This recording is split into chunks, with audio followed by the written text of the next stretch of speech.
Hey guys, this is Jeff from Evans Tuning. In this video, we're gonna do a follow-up from our last video, the what the fuck is going on in the tuning industry.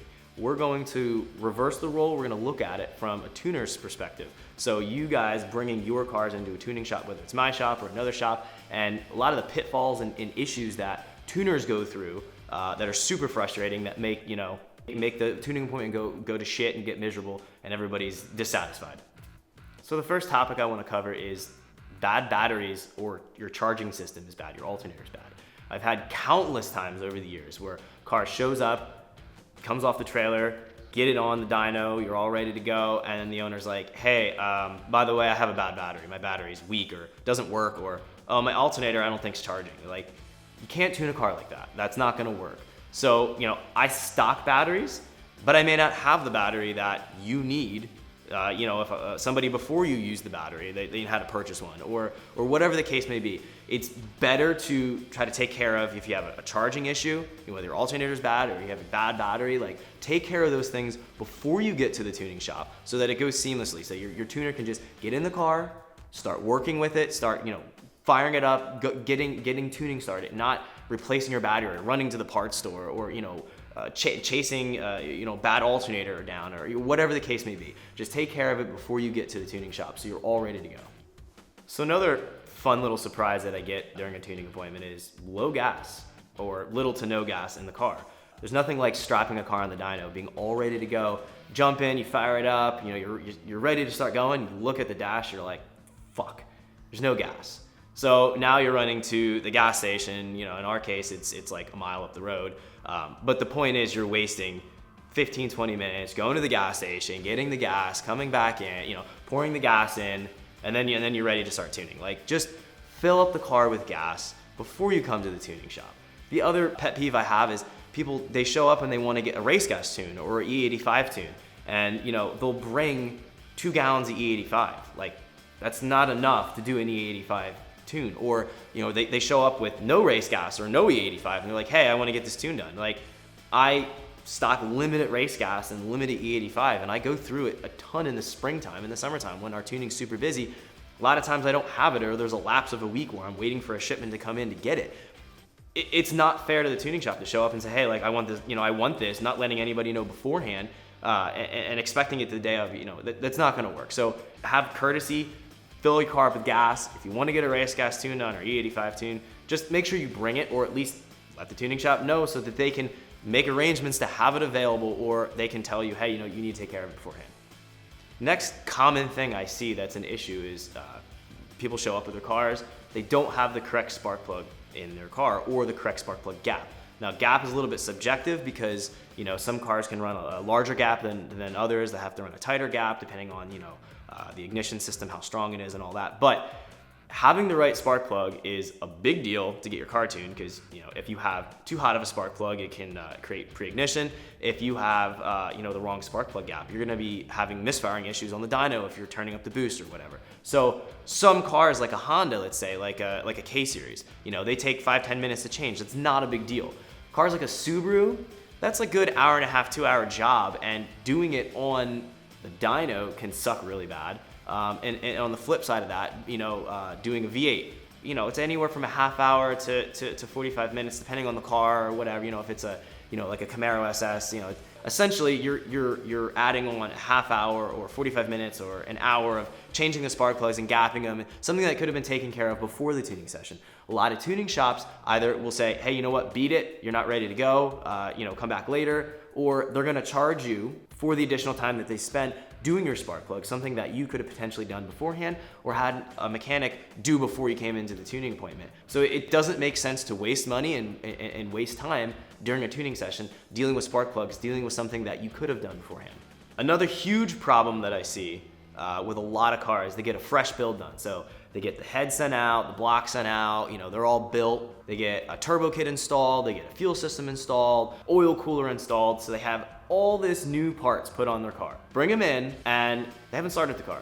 You fire it up during the tuning session, you have fuel leaks, you have oil leaks. I've had timing chains on wrong, and timing belts installed wrong. I've had, you name it, have it happen because a client had brought the car in and they hadn't started the car before it came in for the tuning appointment. Now, I realize there's some situations where you can't start it, but if you can, if you have the ability to do it, you need to do it, because not only are you gonna waste a ton of money with a tuner's time trying to, fix these small little issues. If you have a little coolant leak and a little oil leak and there's all this little stuff, all that little stuff adds up to an hour or 2 hours extra time for a tuner. A lot of tuning shops, they're gonna tell you, beat it. You got a problem, beat it. Just get out of here, fix it, bring it back. Which is gonna be a hassle because you probably trailed it, so you're now gonna have to pay for gas to retrailer the car back to the shop again, take off of work, there's all the hassle involved with that.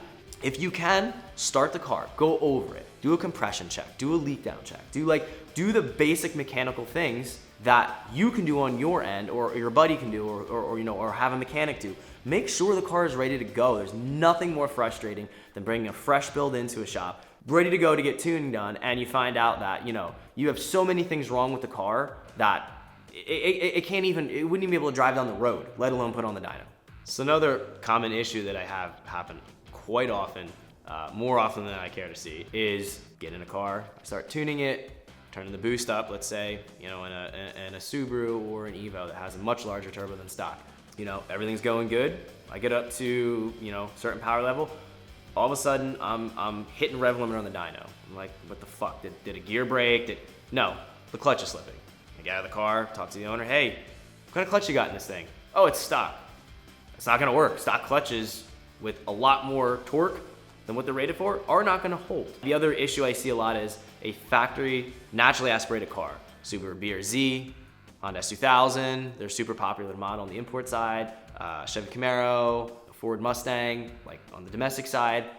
Supercharger kits, turbocharger kits, guys, put them on, make a ton of power. Stock clutch in a lot of those situations, especially on the import side, will not hold, depending on how much more power you're making than stock. They will not hold. You need to do a clutch.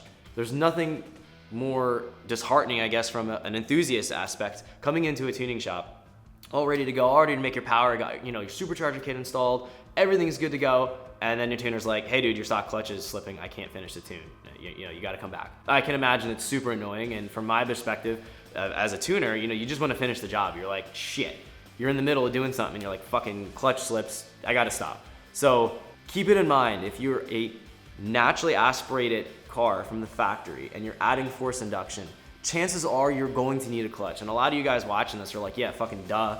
Like, of course you're gonna have to do that. But there are too many times it happens in the last 15 years that I have to say, I feel like I'm compelled to tell people this so that it doesn't keep happening. I'm sure it will, but if you're going to do force induction on a naturally aspirated car, plan on doing a clutch. Just get it over with while you're doing the install of the turbo or supercharger kit. Be done with it. You guys want all the gains? You need all the boost. The only way you're gonna get all the boost is if you do a boost leak check. Smoke check, boost leak check. Do whatever you have to do. Make sure you don't have a leak before you bring the car into a tuning shop. Or if you do, you're not gonna get the power that you want. And if it's a mass airflow car, could end up running worse if you fix that leak after. So make sure you go and take care of it before you come into an appointment. So another super common issue that I see happen quite often is guys will bring their cars in and they buy X part. Let's say it's a camshaft. And they say, this cam is gonna give me 50 horsepower by installing this cam. A good example is C6 Corvette. Comes in, he does this cam. Well, he has a full stock exhaust and intake. That cam didn't perform anywhere near what it should have done because he didn't have the breathing mods, the intake and header back exhaust to complement the cam. Likewise on the import side of things, a lot of Honda guys, they'll try to run the biggest cam that they can with stock compression. Well, that cam isn't gonna work the way it's designed because now you're bleeding out all your dynamic compression in the engine. You don't have the effective or dynamic compression to make that camshaft work, or the cylinder head flow, because your head's not ported to make that cam work. There's a lot of parts that claim they can do this. You're gonna gain this by installing this part, but you don't have the complementary parts to go with that. So, you put a turbo kit on and you have a stock exhaust. That shit isn't gonna work. It's not gonna breathe. This happens quite often where somebody completely overlooks an aspect of their build that, in retrospect, when they look back, like, holy shit, that was like just, what was I thinking? Like, I can't believe that, you know, guys come here, they're all ready to go. You know, we're tuning the car, and I'm like, hey, you know, I'm gonna make 600 horsepower, and I have to get out of the car and break the news, man. Hey, look, like, you're gonna make 400 today, and that's it, like, period. You know, you're going back to your friends, you know, on your Facebook, Instagram, Snapchat, and, you know, you're posting up and you got here, you know, all excited. At the end of the day, you're like, fuck, I don't even want to post anything. Everybody's hitting you up in text. You're just avoiding everyone with your head hung low, and you're all depressed because, you know, you didn't have the shit you needed to make the power that you wanted. So just make sure you research and you actually have everything done properly, so that when you do get tuned, you're getting the result that you want from the parts that you're installing. So another topic I want to kind of discuss here is turning your daily driver into a race car, unbeknownst to you that you're doing it. You know, I get this a lot where guys they'll have, let's say, a Mitsubishi Evo, and they buy it and they're like, I'm gonna leave it stock. You're not gonna leave it stock. Next thing you know, you're doing intake, you're doing downpipe, exhaust, intercooler, you're doing all the bolt-on shit. You get it tuned, makes a bunch of power, car is reliable, runs great, you don't have to worry about it. Cool. Then you're like, you know what, I want another 100 horsepower. So now you're doing the fuel system, you're doing a clutch, you're doing all the supporting mods to that to take it to the next level. And you are relying on that car just the same as you would, you know, a stock Toyota Camry or some shit that, you know, you can jump in and drive it and it'll go for 300,000 miles, you know, or something like that. So from my perspective, people are doing all these mods of the car. It's kind of like a snowball effect. And they expect the car to perform just as it was stock. You know, you're putting, let's say you're on E85 and you're putting, you know, 2000 cc injectors in. The car isn't going to start just like stock. It's not going to do things just like stock. You know, you have a high sprung clutch in it, and the car isn't gonna have that nice, smooth clutch pedal feel. And there's so many things that create a snowballing effect that people don't realize they're doing, but they're doing. So the car ends up being this great, reliable daily driver that's fun. You can take it out to something that you don't want to fucking drive anymore, because it is a race car in all sense of the word, other than you have a title and tags on the car and you're driving it on the street and it's a street car. But, you know, another case in point goes along with this. The new rage I've seen for the last couple years now is hood exit exhaust or fender exit exhaust. That's really cool. It's cool and everything. I mean, for a race car, it's what you want. You know, you got weight savings and all the other cool things that go with it. But when you drive a car with an open dump tube out of the hood or an open downpipe out of the hood, you will choke on that nasty exhaust smoke driving down the road. You will taste it in your mouth. You'll smell it on your clothes. And it is no longer daily driver friendly. Do not do that if you expect to drive your car on the street. While it's cool to show your friends all your two-step and anti-lag and all your flames coming out the hood and all that fun stuff, it is not practical. And I can't tell you how many times somebody's like, hey man, I think my car's running rich. I smell like exhaust gas. No, your fucking exhaust is coming out of your fucking hood and it's getting in the cabin of the car. It's not meant to do that. Don't expect that you're going to have this, you know, stock-like car driving around. You're not gonna smell exhaust gas. You're blasting it in front of your face and it's gonna get inside the car. So just things to keep in mind. You know, modding your car is fun. It's a snowballing effect. Everybody wants to go faster, but you have to keep that in the back of your mind when you're modding it and making sure that you're not doing something, you're crossing that line of too many mods to make it unreliable. So the last point I wanna cover that I wanna really drive home to everyone watching this video is tuning is not magic. There's no sleight of hand. There's no magic wand.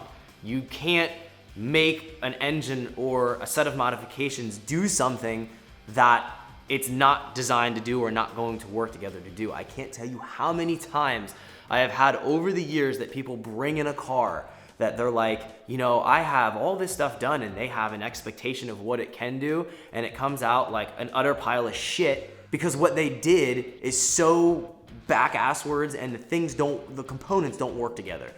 Tuning optimizes, and I'm gonna say this right now because I like say this over and over again in emails and in person when people are here. Tuning optimizes what you have done to your car. It ties together the modifications. So if you have the intake, header, and exhaust, tuning the car is gonna tie those together.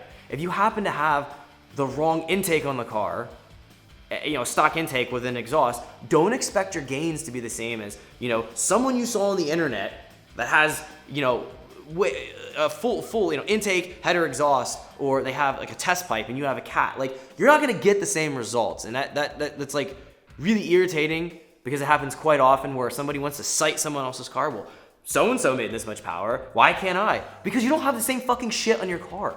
Unfortunately, the reality of it is that tuning does not wave a magic wand over what you have. It doesn't just go, here's your car and it's doing what you want. It doesn't work like that. You bring a car in that's ready to be tuned, that has the right shit on it, that has everything done properly, you're going to get the result that you want. Doing your research is really important. I said that in the other what the fuck is going on in the tuning industry video. I tied on that, doing your research on shops. Do your research on your parts. There's so many forums out there. There's so many means of finding the information you need. Google search it, whatever. Like you can turn up a result super fast. I mean, the information's right at your fingertips. Do the research, see what other people are doing. If you have the exact same parts, expect a very similar result. But don't have an unrealistic expectation showing up to a tuning shop. Say, I have this car and it's gonna do 600, but you don't have your shit together and it's not right. A tuner doesn't wave a magic wand over what you have and just produce this awesome result. It doesn't work that way. And the sooner people understand that, the better they can plan for their build, the better the result will be, and everybody will be happy. There's nothing like bringing your car to a tuning shop, you leaving unhappy, the tuner being frustrated because you didn't do your part in bringing the car to him, and then everyone's unhappy and the situation isn't good. So make sure that your shit's right, you're good to go. Make sure all your stuff is properly done, you have the proper parts, and you'll have the result that you want.